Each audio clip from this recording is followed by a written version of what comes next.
하나님 말씀입니다. 누가복음 21장입니다. 신약성경 누가복음 21장 10절로 19절까지 말씀 읽겠습니다.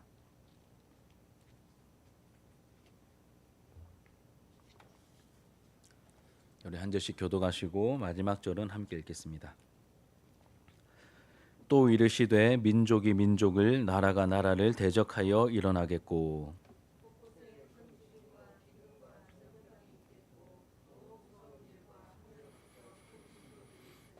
이 모든 일 전에 내 이름으로 말미암아 너희에게 손을 대어 박해하며 회당과 옥에 넘겨주며 임금들과 집권자들 앞에 끌어가려니와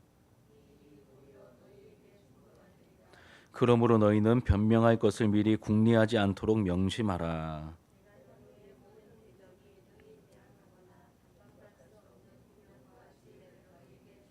심지어 부모와 형제와 친척과 벗이 너희를 넘겨주어 너희 중에 몇을 죽이게 하겠고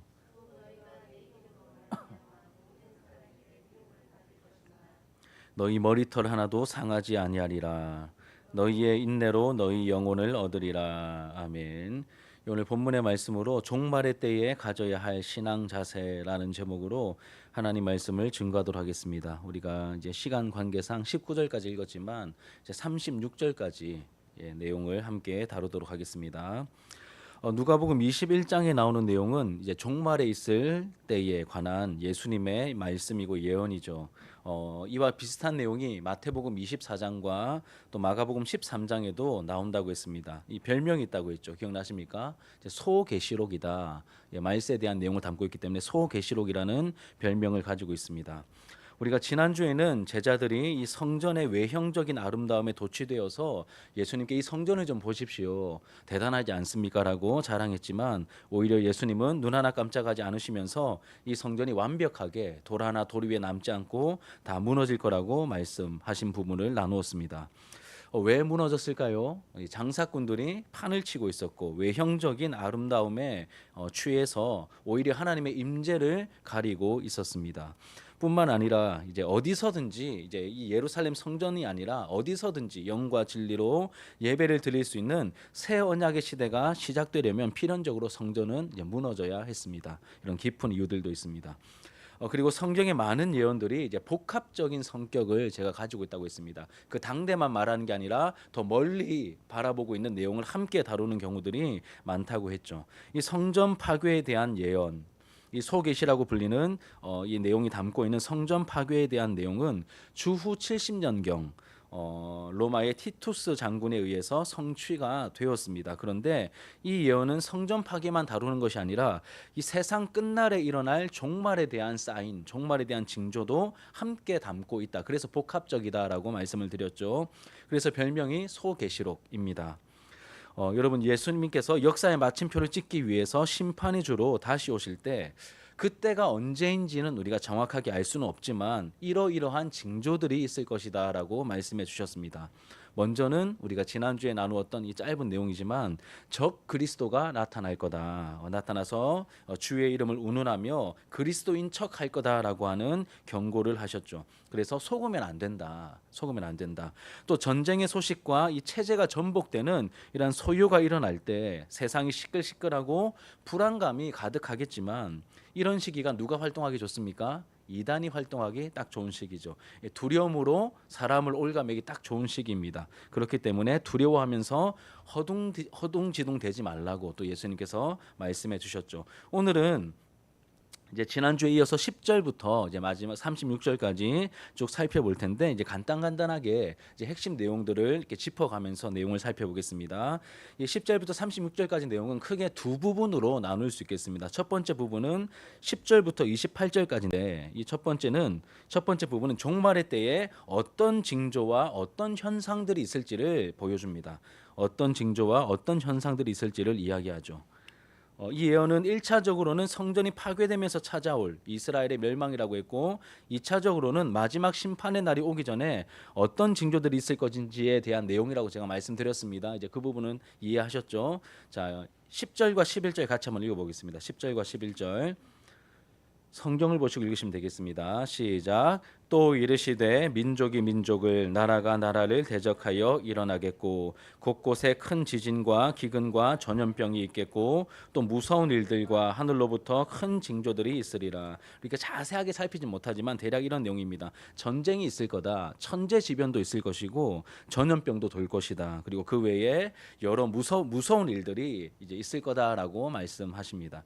10절과 11절 내용 이제 파악이 되셨죠? 예, 요 정도 넘어가겠습니다. 또 12절부터 16절 같이 읽겠습니다. 시작. 이 모든 일 전에 내 이름으로 말미암아 너희에게 손을 대어 박해하며 회당과 옥에 넘겨주며 임금들과 집권자들 앞에 끌어가려니와 이 일이 도리어 너희에게 증거가 되리라. 그러므로 너희는 변명할 것을 미리 궁리하지 않도록 명심하라. 내가 너희의 모든 대적이 능히 대항하거나 변박할 수 없는 구변과 지혜를 너희에게 주리라. 심지어 부모와 형제와 친척과 벗이 너희를 넘겨주어 너희 중에 몇을 죽이게 하겠고. 예. 신앙 때문에 이제 핍박받는 일들이 있을 것이다라고 또 예언하셨습니다. 심지어 가족들에게도 이 신앙의 문제 때문에 이제 배신을 당할 수도 있다라고 경고하셨죠. 하지만 무슨 말로 변명해야 할지 걱정하지 않아도 된다. 하나님의 보호하심 속에 있다. 하나님께서 인도하실 것이다라고 하는 약속의 말씀도 함께 주십니다. 자, 우리 17절부터 19절까지 말씀 이제 또 보겠습니다. 간단하게 보는 겁니다. 시작. 또 너희가 내 이름으로 말미암아 모든 사람에게 미움을 받을 것이나 너희 머리털 하나도 상하지 아니하리라. 너희의 인내로 너희 영혼을 얻으리라. 아멘. 예. 이때 모든 사람들이 등을 돌릴 거다. 이제 신앙 때문에 등을 돌릴 거다라고 말씀하십니다. 그럼에도 불구하고 인내로서 이제 굳게 서 있으면 된다라고 또 말씀하십니다. 영혼을 얻을 것이다 말씀하시죠. 계속해서 20절부터 24절 또 읽겠습니다. 시작. 너희가 예루살렘이 군대들에게 애워싸이는 것을 보거든 그 멸망이 가까운 줄을 알라. 그때에 유대에 있는 자들은 산으로 도망할 것이며 성내에 있는 자들은 나갈 것이며 촌에 있는 자들은 그리로 들어가지 말지어다. 이 날들은 기록된 모든 것을 이루는 징벌의 날이니라. 그 날에는 아이 벤 자들과 젖먹이는 자들에게 화가 있으리니 이는 땅에 큰 환난과 이 백성에게 진노가 있겠음이로다. 그들이 칼날에 죽임을 당하며 모든 이방에 사로잡혀 가겠고 예루살렘은 이방인의 때가 차기까지 밟히리라. 아멘. 예. 20절부터 24절까지 말씀은 어떤 내용 같으십니까? 성전이 파괴되는 그 징조. 또 예루살렘이 포위될 때 뭐라고 하십니까? 그 자리를 지켜라라고 말하는 게 아니라 그 자리를 피하라고 하십니다, 여러분. 때로는 순교할 사람도 있지만 대부분 사람들에게 주신 방법은 피하라는 것이죠. 예, 그래서 이제 이런 부분도 있다는 것을 좀 기억하셨으면 좋겠습니다. 이제 예루살렘이 이렇게 망하기 전에 미리 징조를 주셨던 그 부분들, 그리고 25절부터 28절까지는 이제 마지막 종말의 때에 어떤 일들이 있을 것인지에 대한 내용입니다. 25절부터 28절 같이 읽겠습니다. 시작. 1월 성신에는 징조가 있겠고 땅에서는 민족들이 바다와 파도의 성난 소리로 인하여 혼란한 중에 곤고하리라. 사람들이 세상에 임할 일을 생각하고 무서워함으로 기절하리니 이는 하늘의 권능들이 흔들리겠습니다. 그때의 사람들이 인자가 구름을 타고 능력과 큰 영광으로 오는 것을 보리라. 이런 일이 되기를 시작하거든 일어나 머리를 들라. 너희 속량이 가까웠느니라 하시더라. 아멘. 예. 마지막 종말의 사건, 막 하늘과 땅의 징조들이 엄청난 사건들이 일어날 때 예수님께서 심판의 주인으로 오실 때가 이제 거의 다 된 거다. 그러니까 뭐 하라고 합니까? 머리를 들고 일어나라. 이제 깨어 있으라라고 이제 말씀하고 있는 부분이죠. 이렇게 10절부터 28절까지 말씀을 이렇게 쭉 간단하게 살펴보았는데 어떤 내용들입니다. 어떤 내용들입니까? 1차적으로는 성전이 파괴될 때, 2차적으로는 이제 이 종말이 임할 때 어떤 일들이 있을 것인지 그 징조를 말하는 내용들이죠.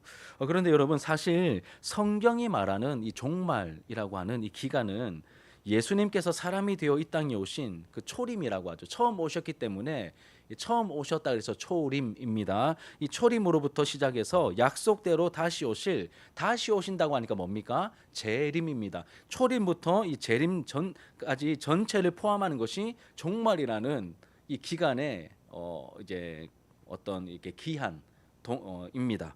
그러니 여러분 어떤 한 시대 뭐 이 세기 말 뭐 이런 게 종말이 아니라 굉장히 종말은 성경이 말하는 종말은 어떻습니까? 엄청나게 길죠. 예, 엄청나게 깁니다. 이제 이거를 아셔야 돼요. 그래야 이 성경을 편협하게 우리가 보고 편협하게 해석하지 않게 됩니다.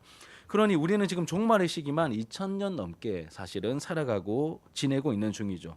제가 왜 이 말씀을 드리냐면 이 예언의 말씀은 어떤 특정한 시기에만 국한된 말씀으로 이해하기보다는 예수님이 오시는 날까지 이런 일들은 계속해서 역사 속에서 어땠을까요? 반복되어 와서 여러분 로마가 망할 때 사람들이 뭐라고 생각했을까요? 세상이 망하는구나. 아니, 또 이렇게 그 전에 이 성전이 무너질 때 이스라엘이 망할 때 아 이제 세상 끝났구나.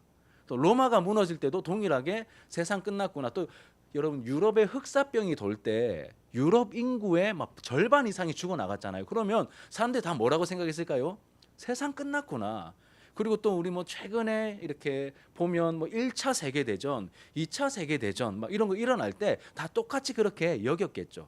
그런데 이 종말이라는 시기를 이렇게 한 시대만 국한시켜서 아 이제 끝났어 이젠 끝났어라고 그렇게 이제 여길 것이 아니라 이제 물론 그런 현상이 세기말적인 현상이 나타날 때 경각심을 가져야 됩니다. 경각심을 가지되 그냥 거기에 일희일비하지 않고 멀리 전체를 봐야 됩니다. 예전에 여러분 2000년 초반에 그 저기 어디죠? 미국의 무역센터 이렇게 쌍둥이 건물 이렇게 그 테러 일어났을 때 사실 세상 끝날 줄 알았거든요. 많은 분들이 야 이제 끝났다. 막 이렇게 이 막 계시록 끼워 맞추면서 막 오만 해석이 사실 다 나왔었습니다. 그런데 여러분 물론 경각심을 가져야 되지만 우리가 또 일희일비하는 것이 아니라 넓게 전체적으로 볼 수 있는 안목도 함께 가져야 되겠죠. 최근의 이슈들도 생각해 보시기 바랍니다. 지금 중동 전쟁 여파로 여러분 이 중동 전쟁이 막 끝날 것처럼 하면서 말로는 휴전인데 계속 공격이 있고 이러다가 막 옆에 주변 나라들도 막 수군수군 거리면서 이러다 3차 전쟁, 3차 대전 일어나는 거 아닌가? 언제 또 핵을 사용할까? 지금 또 엄하게 막 중국도 들썩거리고 러시아도 들썩거리고 막 우크라이나 전쟁 다시 일어나고 막 진짜 3차 대전 일어나나 보다 이런 경각심을 가지게 되지만 우리가 일희일비하는 것이 아니라 물론 경각심은 가져야 합니다. 그런데 전체를 볼 수 있는 그러한 안목도 필요하다는 것이죠. 그런데 여러분 지금 이 시대가 참 수상하긴 합니다. 사실은 이런 경각심을 가지셔야 됩니다. 왜냐하면 막 전염병에 대한 위협이 다시 들리고 있고 이상 기후의 현상들, 식량난, 뭐 최악의 엘니뇨가 이제 곧 찾아온다 이런 현상들 들을 때 우리가 그냥 넘기시면 또 안 돼요. 경각심은 가져야 하십니다.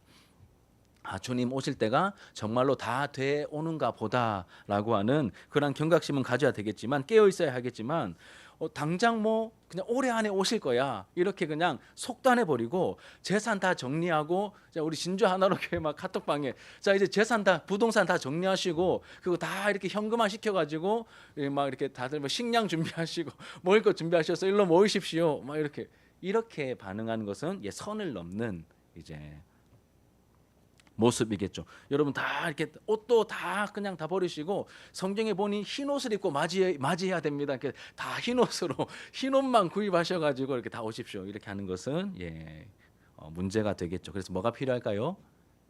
경각심은 가지되 전체를 볼 수 있는 그러한 균형이 필요합니다. 균형이 필요하죠.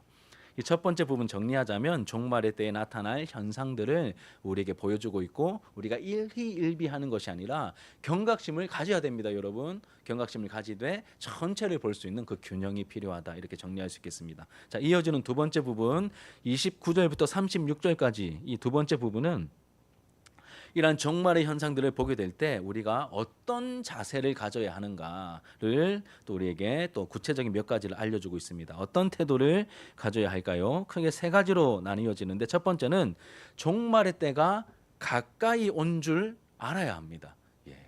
뭐 경각심이죠, 그렇죠? 종말의 때가 가까이 온 줄 알아야 합니다. 29절부터 33절까지 말씀 같이 한번 읽어보겠습니다. 시작. 이에 비유로 이르시되 무화과 나무와 모든 나무를 보라. 싹이 나면 너희가 보고 여름이 가까인 줄을 자연히 아나니 이와 같이 너희가 이런 일이 일어나는 것을 보거든 하나님의 나라가 가까이 온 줄을 알라. 내가 진실로 너희에게 말하노니 이 세대가 지나가기 전에 모든 일이 다 이루어지리라. 천지는 없어지겠으나 내 말은 없어지지 아니하리라. 아멘. 이 무슨 내용인지 대충 아시겠죠?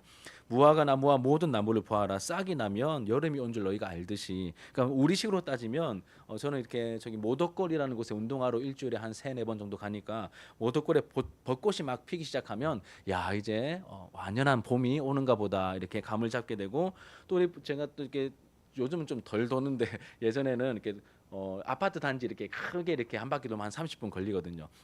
이제 초전 푸르지오나 엠코 쪽에 가면 이렇게 담벼락에 장미가 많습니다. 장미가 이 장미가 이렇게 화사하게 펴 있으면 이제 이제 봄이 끝물이고 이제 장미가 지면 봄이 끝나나 보다 이렇게 알 수 있듯이 이 아까 말씀드린 이러한 말세의 현상들이 우리 눈에 하나씩 이렇게 보이기 시작할 때 우리가 뭐가 가까이 온 줄 알아야 됩니까? 종말의 때가 가까이 온 줄 알아야 한다라고 말했습니다. 예전에도 그냥 이슈만 있고 그냥 아무 일 없이 지나갔으니까 이번에도 그럴 거야라고 생각하지 말고 뭘 가져야 된다고요? 경각심을 가져야 합니다. 그러니까 가까이 온 줄 알아야 합니다. 물론 오버하면 안 되겠지만 종말에 대한 경각심은 가지는 것이 성경의 가르침입니다. 그리고 경각심을 가져야 하는 이유는 다른 것이 아니라 예수님의 말씀은 어떻게 될까요? 반드시 이루어질 것이기 때문에 우리는 그걸 믿잖아요. 그렇죠? 예수님의 말씀 반드시 이루어질 것이기 때문에 우리는 경각심을 가져야 하는 것이죠. 우리가 읽었던 29절부터 33절까지 마지막 부분에 보시면 이 세대가 지나가기 전에 모든 일이 다 이루어지리라. 그러니까 로마 멸망한다는 그 예언은 1차적으로 다 이루어졌지 않습니까? 그리고 그 다음 보시면 천지는 없어지겠으나 내 말은 없어지지 아니하리라. 그러니까 예수님의 말씀은 반드시 이루어진다라는 뜻이죠. 그러니 우리가 경각심을 가져야 한다는 것입니다. 가까이 온 줄 알아야 하는 것이죠. 예. 이렇게 이 묵시적인 내용을 말씀하신 이유는 이제 겁을 주어서 내 말 잘 들어야 돼. 이제 이런 목적이 아니라 이 가스라이팅을 하는 것이 아니라 반드시 일어날 일이기 때문에 우리를 준비시켜 주시려고 알려주신 대비하라고 알려주시는 말씀입니다. 자, 두 번째는 무엇입니까? 두 번째는 스스로 주의해야 합니다. 스스로 주의해야 합니다. 우리 34절과 35절 말씀 같이 읽겠습니다. 자, 시작. 너희는 스스로 조심하라. 그렇지 않으면 방탕함과 술 취함과 생활의 염려로 마음이 둔하여지고 뜻밖의 그날이 덫과 같이 너희에게 임하리라. 이 날은 온 지구상에 거하는 모든 사람에게 임하리라. 예, 아멘. 너희는 스스로 조심하라라고 말합니다. 그리고 8절에 보시면 주의하라라고 또 되어 있습니다. 그래서 저는 이제 표현을 살펴보니까 주의하라라는 표현이 좀 더 적실성이 있어서 두 번째는 스스로 주의해야 한다라고 했습니다. 그럼 이 마지막 날 심판의 날은 반드시 일어나죠. 그렇죠? 일어날 것인데 이 심판의 날을 피할 수 있습니까? 없습니까?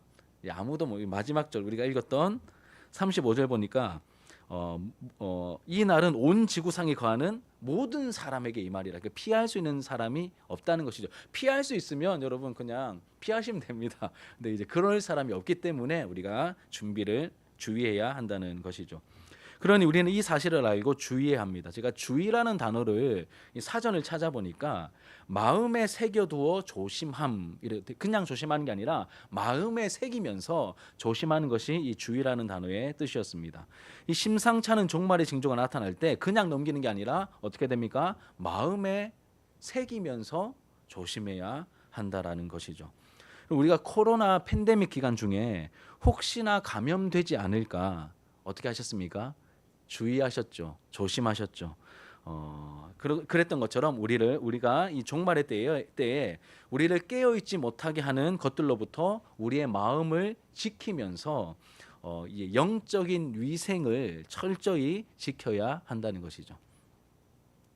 이 설교를 이제 준비하다가 이런 표현이 그냥 코로나 생각하니까 우리의 그냥 일반적인 위생이 아니라 영적인 위생을 지키는 그러한 이 주의함이 필요하겠구나라는 생각이 들었습니다. 그런데 만약 여러분 주의하지 않으면 어떻게 될까요?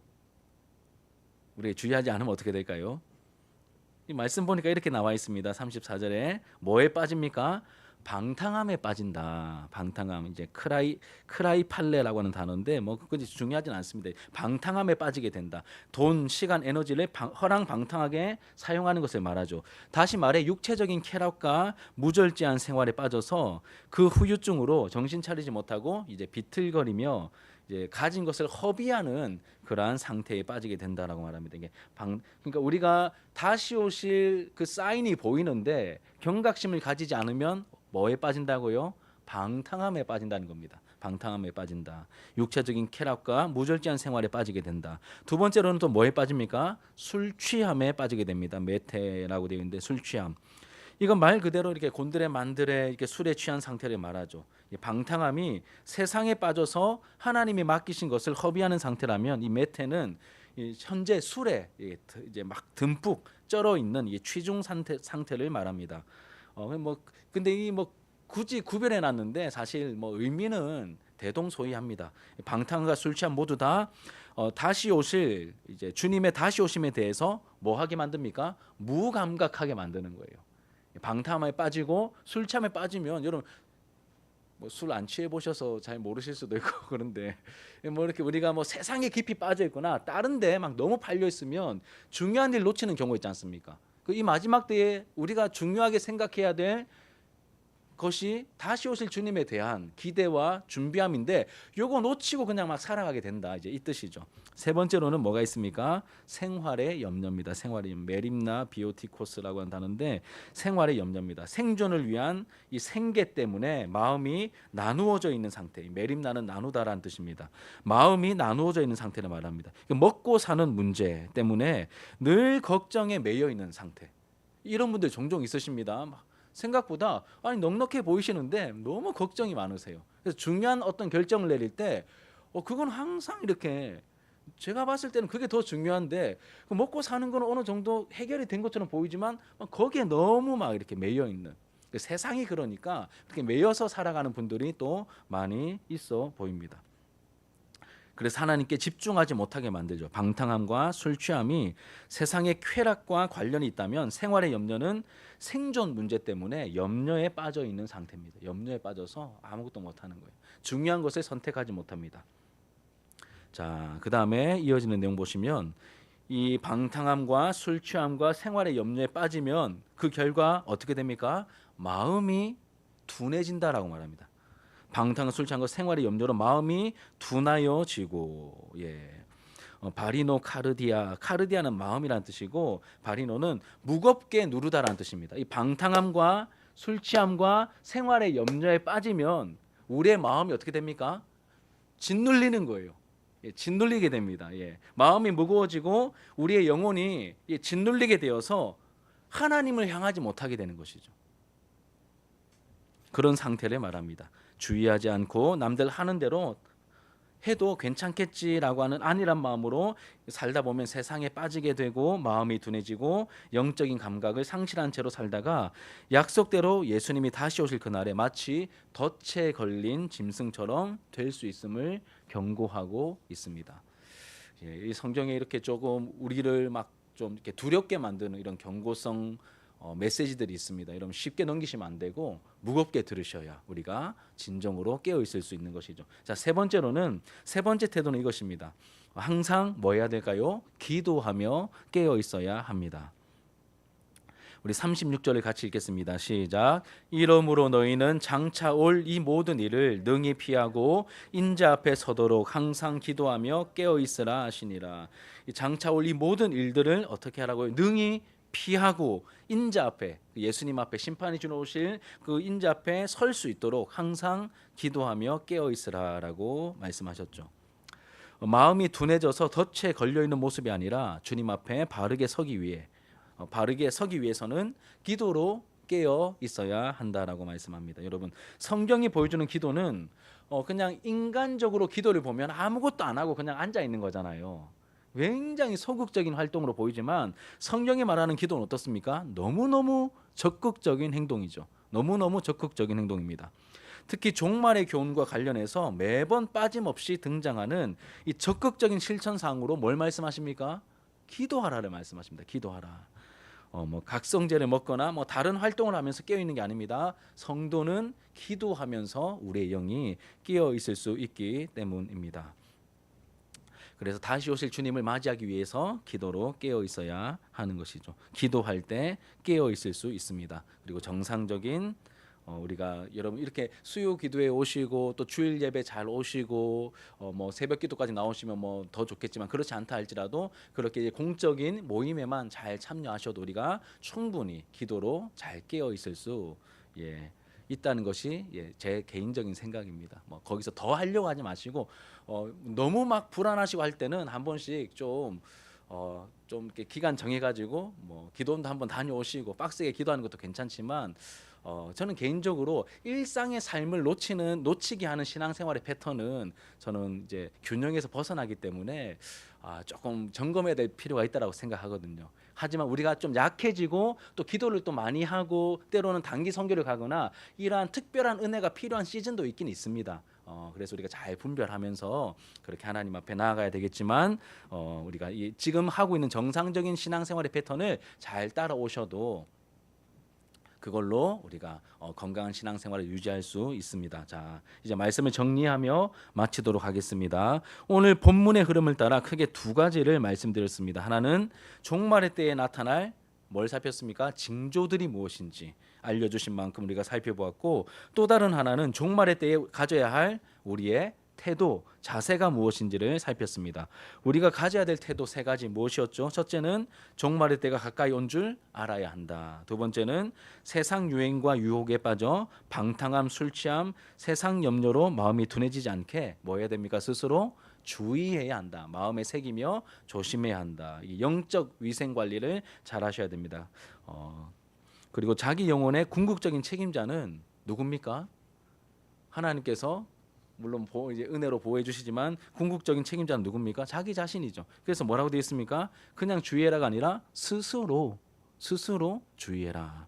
세 번째로는 기도하며 깨어 있는 것이죠. 기도하며 깨어 있는 것입니다. 기도는 우리 영혼을 깨어 있게 만드는 가장 확실하고 적극적인 방법입니다.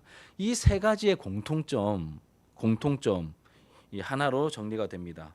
우리의 영적인 감각이 제대로 작동하고 있는가를 점검하게 하시죠. 영적인 감각이 제대로 작동하고 있는가 그렇지 않은가를 점검하게 합니다. 종말의 때가 다가오고 있음을 여러분 이제 인식하고 계십니까? 또 세상에 빠져 마음이 둔해지지 않고 깨어서 위험 요소를 잘 파악하고 계십니까? 영적인 감각이 살아있도록 여러분 기도하고 계십니까?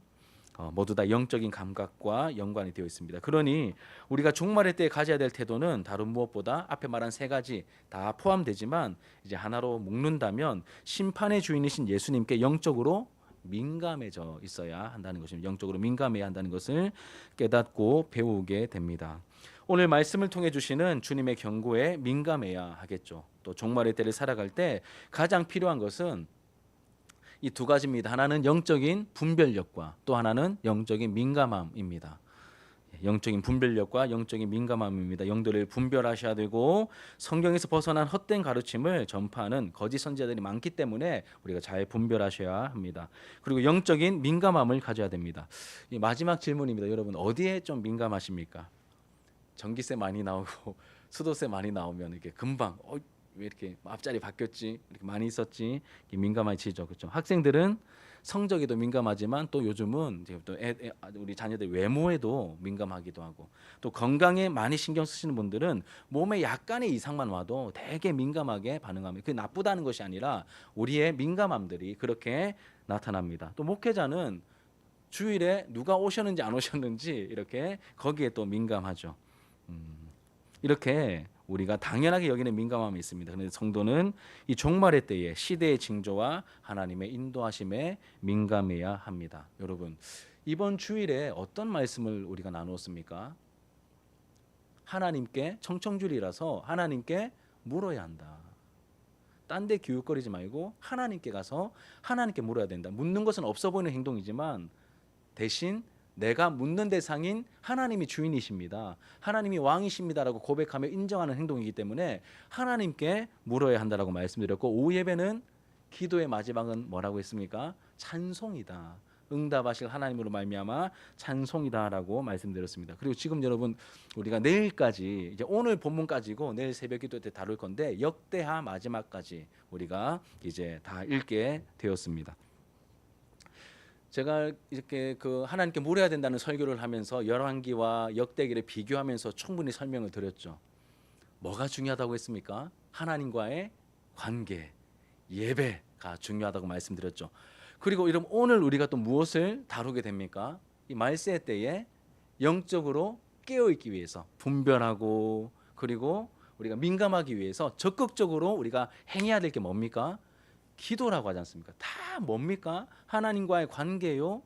우리가 하나님 앞에 나아가 더 친밀하게 나아가 엎드려 기도해야 됨을, 하나님께 물어야 됨을 계속해서 말씀하고 계심이 이 말씀을 준비하는데 확 와닿는 거예요. 우리 교회 공동체에 최소한 저에게는 기도를 해야 될 때라고 말씀하시고 강조하시는 것 같습니다. 영적인 민감함으로 반응해야 될 것 같습니다. 저도 더 엎드려야 되겠고, 그리고 우리 사랑하는 공동체 모든 하늘 가족들도 더 엎드려 하나님께 묻고 신령한 것을 구하고 하나님의 은혜를 바라며 더 기도해야 될 때라고 우리에게 말씀하시고 인도하시는 것 같습니다. 여러분 소극적으로는 이 세상 풍조에 너무 빠져 있지 않도록 우리가 주의해야 되고, 적극적으로는 지속적인 기도 생활로 영적으로 깨어 있는 상태를 우리가 유지해야 할 것입니다. 그러면 무엇이 진짜 중요한지, 무엇을 추구해야 하는지, 오늘 하루를 어떻게 살아야 하는지 감을 잃어버리거나 함정에 빠지지 않게 인도해 주실 것입니다.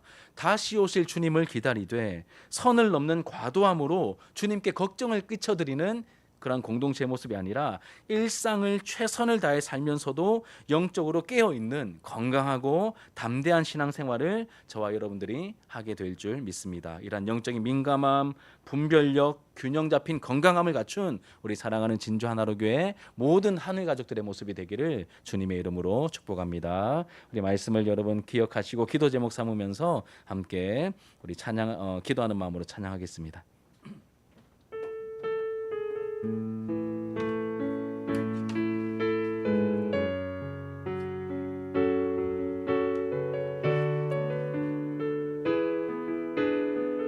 마라나타 주 예수여, 마라나타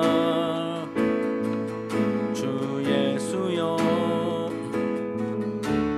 어서 오시옵소서. 땅의 모든 끝, 모든 족속 주를 찬송하게 하소서. 마라나타 주 예수여, 어서 오시옵소서. 모든 열방이 주께 돌아와 춤추며 경배하게 하소서. 우리 주님 다시 오실 길을 만들자.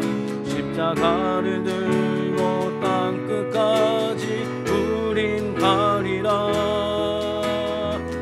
우리 주님 하늘 영광 온 땅 덮을 때 우린 땅끝에서 주를 맞으리. 마라나타 마라나타. 아멘. 주 예수여,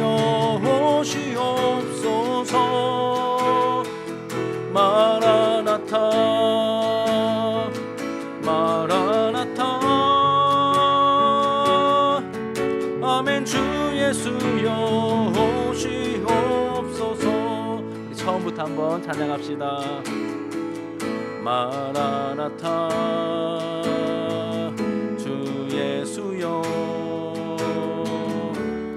어서 오시옵소서.